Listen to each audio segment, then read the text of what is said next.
summer, mas dumarami ang pumupunta sa mga resort at outdoor destinations. Pero paalala, mag-ingat sa mga kagat ng insekto. Isang simpleng kagat, pero pwedeng mauwi sa matinding pangangati, pantal at takot. Ito ang naranasan ni Vin, driver ni Diana Menezes, matapos nilang bumisita sa isang resort sa Calatagan, Batangas. Nagkaroon siya ng pantal at kagat na parang bulutong ang itsura. At nang magpatingin, nakumpirma na insect bites pala ito. Pero ano nga ba talagang sanhi nito? At anong klaseng lamok o insekto ang maaaring magdulot ng ganitong reaksyon sa balat?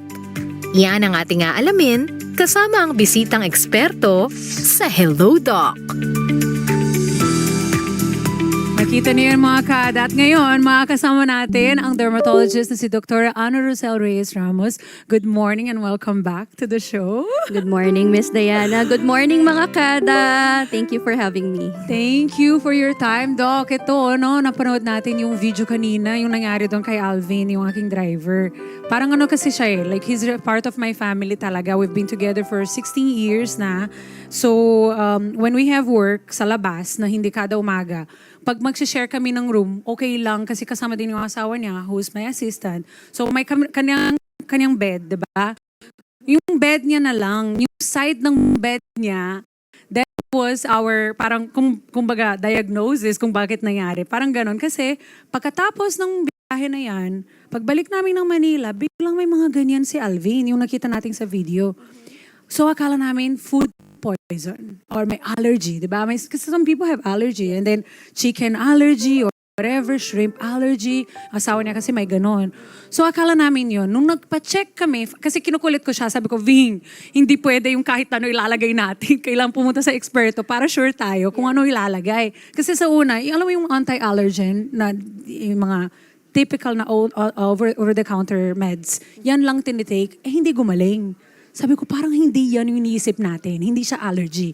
So let's check. Nung nag-check po finally, Doc, sabi ng doktor, saan po kayo pumunta? Insect bites yan or bed bugs.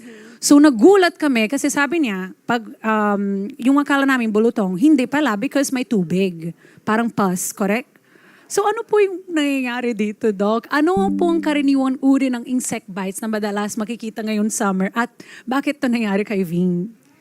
Yes, actually, dito sa atin, sa bansa natin, maraming common yon yung mga kagat ng insekto. So, meron tayo kagat ng lamok, kagat ng langgam, tawag dito, kagat ng pulgas. True. O kaya yung mga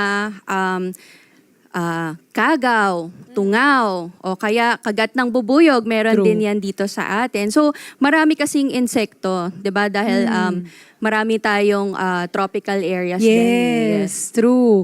So talagang nangyayari talaga ito sa mga tao. Normally, normal talaga siya. Walang pinipili, walang, 'di ba? Ano talaga It's something that could happen to anyone. Even if Yes. your immune system is strong. Yes, actually, yung case Sir Ni Vin, Alvin, since may history na nagpunta sa resort or Yeah. nakitulog sa ibang bahay, common din kasi sa atin yung surot, no? Or yung bed bug. So, pwede rin naman. Yun ang naisip namin, bed bugs. Kasi ang pag-assess namin doon, so sabi daw ni Doc, saan po kayo natulog? Kasi ito, yung side mo na lang yung meron. And one side lang of his arm. Yes. So na-figure out niya, nga kasi ako yung doon sa side na bed. And that's the only thing na iniiba doon sa ginagawa namin on that weekend. So sure kami na doon na kumuha yan. Pagdating naman sa appearance, paano naiba po yung insect bites doon sa mga iba, like bulutong? Yes, yung insect bites kasi, most common na presentation niya, pantal, o kaya mga butlig. Yes. Minsan, pag medyo severe yung reaction ng balat, nagkakaroon ng tubig or parang nagiging palto siya. Yan yung nangyari sa kanya. Medyo vesicular yung itsura. Pero most often, yung itsura ng kagat ng insekto, tabi-tabi sila or kumpol-kumpol. No? Tinatawag namin siya breakfast, lunch, dinner. Usually tatlo-tatlo. Tapos meron sila yung tinatawag nating punctum or makikita mo pa yung area kung saan kagat siya. Yeah. Yung parang meron siyang dot sa gitna. Minsan naiiwan pa yung injector ng insect, nakalagay pa doon. So how do you, Pero syempre, sa naked eye, we can't see it, correct? Yes. Or kaya ba, kailangan ba pindutin? Ano ba kailangan gawin pag nakita If you mo? can remove kung kaya, pwede naman pong hatakin. Pero kung hindi, punta na lang sa doktor. Kasi it's really small, Yes, right? Like, yes. hindi siya yung parang talagang mga kada, parang sa kalawakan. Di mo naman pwede, ito po yung planet na ganito. Hindi ganon, di ba? You need something to see talaga. You need a instrument to be able to like actually Yes. remove it. Kasi parang tiyan ba? Ano ba Yes, yung yes, tiyan right? yes, We should yes. use it. Bakit pa may ibang tao, Doc, na mas malala ang reaksyon pagdating sa kagat ng lamok? Meron kasing mga tao din, meron silang sensitive skin na tinatawag natin, or meron yung may mga hypersensitivity reaction talaga or prone to allergies. So yung mga tao na to, usually iba yung presentation nila doon sa common na butlig or pantal lang. Minsan yung kanila nagiging parang paltos, yung nagkakaroon nga ng tubig or butlig na may tubig sa loob. Yun, kaya siya nagmukha na parang chickenpox. Pero hindi Oo. talaga siya chickenpox. No? Yeah, actually yun. Yun din yung problem. Mga kada, kung nakikinig po kayo or napapanood nyo kami ngayon, please send this sa mga kakilala nyo or loved ones nyo that could be going through something. Kasi akala talaga namin, chickenpox siya.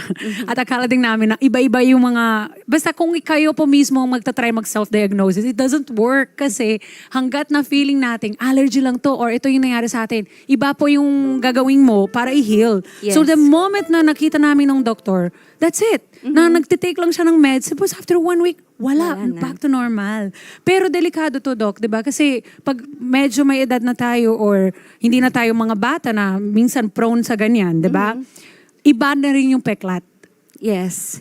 Tsaka, meron yung iba, nagiging severe din yung reactions. Pwede lumala. Yes, nagsa-start lang siya, pantal or butlig. But then, after, sobra na yung pangangati, hindi na makatulog. Yung iba namamaga That's what yung... happened to him. Sobrang pangangati.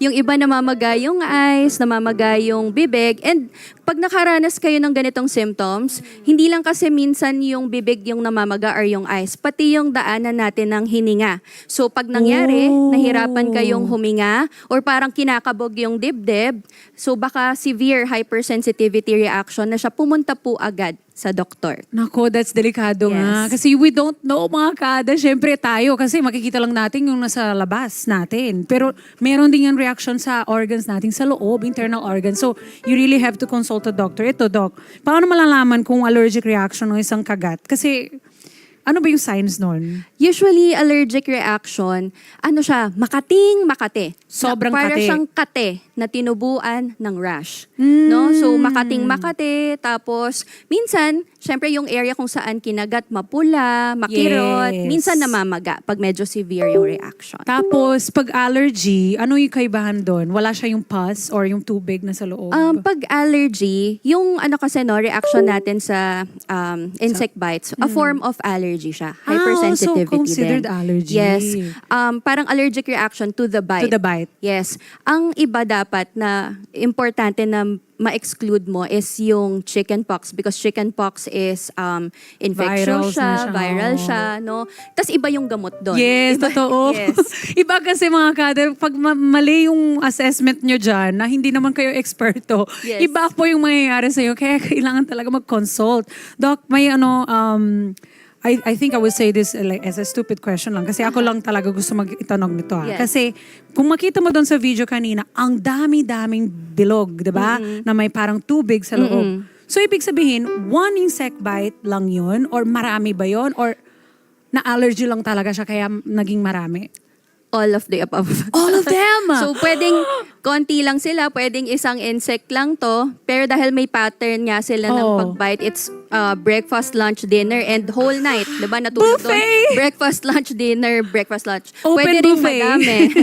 Usually, pagka infestation naman, like kunyari yung bed, tas may bed bug siya, nag-reproduce na doon yung insect. And third, pwede rin na allergic reaction. So, pwedeng isa lang yung bite, pero dahil meron siyang hypersensitivity reaction, pwede din siya dumami, no? Kasi allergy systemic siya eh. So, It's so pwedeng scary kumalat. mga kada. Doc, ito sa mga nagbabakasyon ngayon at pumunta sa mga places na syempre kailangan tayo matulog doon. Hindi naman tayo pwede magdala ng sariling bed. I have one tip lang. Pero I will ask you. Kasi ako, ang ginagawa ko, since meron akong 8 pets sa bahay, at hindi ko naman sila pwede sabing, wag kayong makiat sa bed pag wala ako, di ba? Aakyat sila talaga. And minsan, they sleep with me. So now, I wear a whole, like a PPE pagtulog. Pag Yes, nasa bahay correct. actually. Yes. So kapag That's good. pumunta tayo sa mga resort or sa mga lugar na mag-sleepover tayo sa ibang lugar, ano po yung, ako, ganun ang ginagawa ko I cover my entire body. I look so funny like a Teletubby. Alam mo yung Teletubbies dati, back in the days? Yes, yes. Ganun na ganun yung suot ko. All throughout. Talagang one Very good. piece. Yes, very so ano good. pang dapat pwedeng gawin? Actually, okay yung idea ni Miss Diana. If we have the means, if you have the yung PPE, suit, kung yes, mayroon kayo niyan. use it. Kung mainit masyado, kung hindi nyo kaya, pwede mosquito nets, insect repellents, and make it a habit po. Pagka nagpunta kayo kunyari sa hotel, or especially kapag ka sa resort po, no, ipagpag muna yung beddings, Pwede, yung no? clothings doon sa area, yung Pwede towel. spray? Pwede rin po, yes. It's effective kung i-spray namin. Effective at some yes. yeah, not- Pero syempre hindi 100%. Naman. You still have to protect yourself, no? Pwede ka mag-insect repellent sa skin mo. Yeah. And then pwede rin po tawag dito kung may maliliit kayo na spray bottles Pwede, around the no? area, maglinis, magpagpag muna bago nyo hihigaan yung bed. Yan dapat natin gawin dahil alam natin na hindi tayo maiiwasan mag-staycation sa mga ibang lugar, sa mga ibang gathering natin na, di ba, nagbibiyahe dyan. Mag-ingat kayo. Kaya ngayon, Doc, may fake or fact portion tayo. Alam ko sanay ka na dito. Kaya ito ay mga ano natin. Kapag ang pantal ay may tubig, ito ay bulutong or mentholated ointment. Ay, hindi. Ito muna. So, kapag ang pantal ay may tubig, ito ay bulutong. Fake or fact? Fake. Pero Fake. validate ko kasi minsan may severe reaction. True. Pwede nga siyang maging butlig na may tubig. True. Kaya kailangan talaga mag-consult mga kada. Hindi tayo or Google Doctor ito Ito second doc. Ang paglalagay ng langis or mentholated ointment ay mabisa sa insect bites. Pwede ba yun? Iva-validate ko ulit. Mentholated medicaments kasi, nare-relieve nila yung pangangate. Yung feeling. Pero, it's another form of irritant. Marami akong patients Hala. before, di ba, nagsiself-medicate nga kasi Oo. sila. Pagbalik, syempre, one, iba na yung itsura ng rash. Two, Yes. mas madalas po, no, nai-irritate, nasusunog yung balat kesa yung nare-relieve siya. Yan. Kaya, Lalo kapag may amoy. yes, diba? yes. Diba if there's a scent into it, naku, Yes. mas lalo mairita yung skin natin. Yes po. Kaya ito naman, kapag nilagyan ng alcohol or polvo, gagaling po agad yung kagat. Totoo ba yun? Ayan po, fake talaga. Kasi lalong ma-irritate yung skin po natin. Yes. So, alam mo na mga kada, kailangan talaga mag-consult sa doktor. At kung kayo po ay magbibiyahe, sundin nyo naman yung payo ni Doc na dapat talaga meron kayong repellent or meron kayong, yung sinabi ko na idea ko na kahit medyo out of the box to, ako kasi ginagawa ko talaga siya. Kasi meron talaga tayong makakaroon na, di ba? Yes We're dealing po. with other creatures Wala tayong magagawa. Hindi naman pwede linisin yan sa sarili nyo, di ba? Kaya Doc, what are your last payo that you can give sa ating mga kada bago po tayo mag-goodbye? Okay, kung kayo po ay nakagat ng insekto at nababother kayo sa kate, tapos nasa resort pa kayo, hindi kayo makakapunta sa doktor agad, pwede naman po mag-cold compress, hugasan po yung area with mild soap and water. Pwede po tayong mag-take ng antihistamine, yung over-the-counter. But then, kinabukasan kung pwede naman po sana, ipakonsulta nyo po muna sa doktor bago mag-take or mag-apply ng kung ano-ano. Yan. Thank you so much, Doc. Doc, Thank you so ibigay mo much na po. rin yung contact mo para sa mga kailangan po kumonsulta sa inyo. Okay, so again, I'm Dr. Ana Rosel Reyes Ramos. I'm a PDS board certified dermatologist, and you can contact me po on our Instagram, dhoutartstin.dermatologist, on our Facebook page, dhoutartstin the dermatologist, and maraming salamat po. Thank you so much, Doc Ana. At ngayon summer mga kada, huwag hayaan sirain po ang simpleng kagat ng insektong ang iyong kasiyahan, di ba? Maging protektado tayo at agad kumilos po sa anuman pantal or kagat dahil ang kaligtasan po natin nagsisimula sa tamang kaalaman. Hello mga ka-Net 25! This is Diana Menezes, and for more Kada Umaga updates, just click the subscribe button and follow us on Net25 social media pages at Net25 TV and at Net25 Entertainment.